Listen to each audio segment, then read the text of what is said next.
Pro kontra timnas sepak bola U20 Israel ikut dalam turnamen Piala Dunia U20 di Indonesia masih menjadi perbincangan.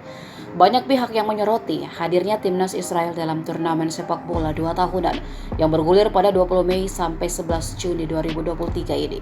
Contohnya Roky Gerung yang dengan tegas menolak kehadiran timnas Israel.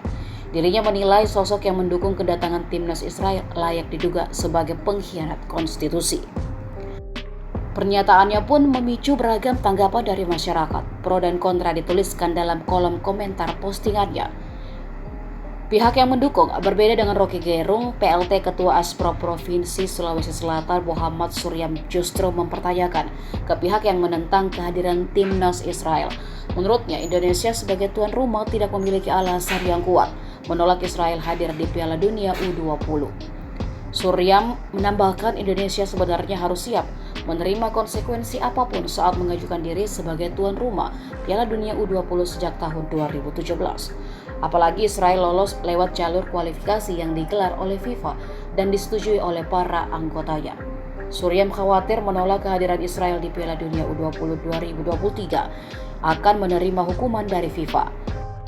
Selain gagal menjadi tuan rumah, Indonesia bisa saja tak akan kembali ditunjuk sebagai tuan rumah ajang milik FIFA. Media Inggris The Independent menyoroti rencana kedatangan timnas Israel di ajang Piala Dunia U20 tahun 2023. Media Inggris itu menuliskan lusinan Muslim konservatif berbaris di ibu kota Indonesia pada hari Senin 20 Maret untuk memprotes partisipasi pertama Israel di Piala Dunia FIFA U20 di Indonesia. Mereka menghentikan lalu lintas, meneriakkan Allahu Akbar dan tolak Israel.